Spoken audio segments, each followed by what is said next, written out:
So the Shadow of the Almighty and Hamlet, what could these possibly have in common?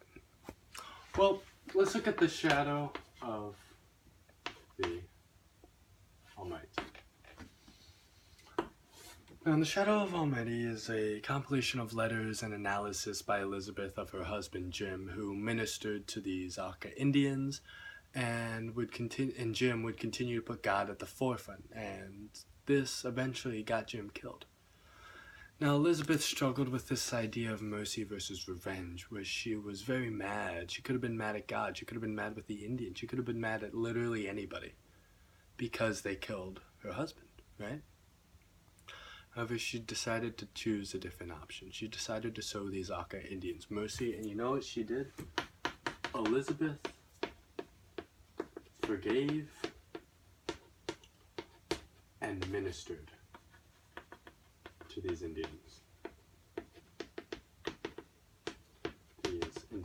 Right? And the main idea in this whole the Shadow of the Almighty, the main central idea is Christ.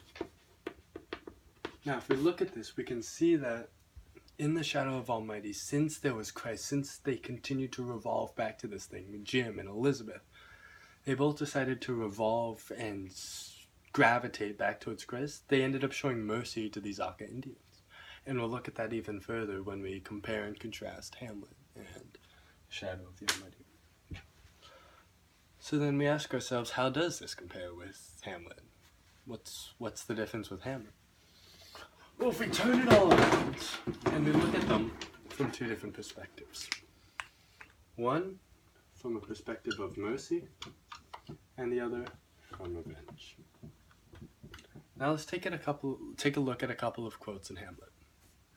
Let's see one from Laertes. How came he dead? I'll not be judged with. To hell allegiance, vows to the blackest devil.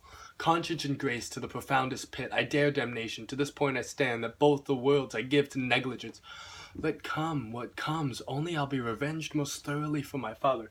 Once again we hear the words revenge. Furthermore, we see this idea of hell and devil and damnation. All of these sinful and demonic ideas, basically the polar opposite of Christ, right?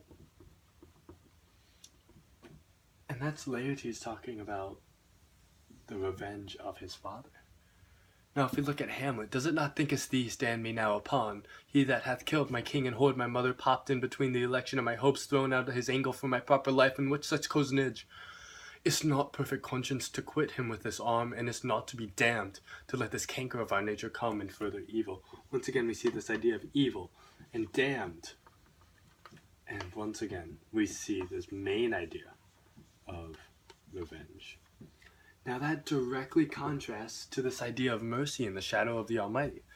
That in the Shadow of the Almighty we look at a quote by Elizabeth saying, the principle of non-resistance which Jesus demonstrated once and for all on the cross was one which Jim felt must be obeyed in public life as well in prison.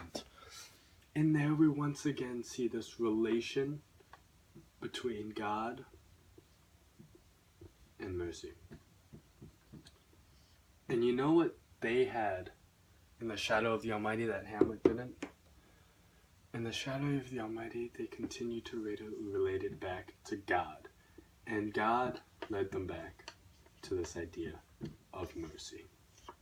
So if we compare and contrast Hamlet, we can see that there's a direct contrast between these two ideas of revenge in Hamlet and mercy. And the main controlling factor is this idea of whether or not they have Christ. Which we can relate today, where we ourselves need to truly put Christ at the forefront. That we need to put Christ first, because revenge is of sinful nature, is of demonic nature, revenge is something that the devil wants us to feel. And that's what we need to prevent. So if we look at the Shadow of the Almighty, what we learned is that we need to put Christ at the forefront and stay away from revenge. I'll see you next time on Crash Course Matthew Coffee.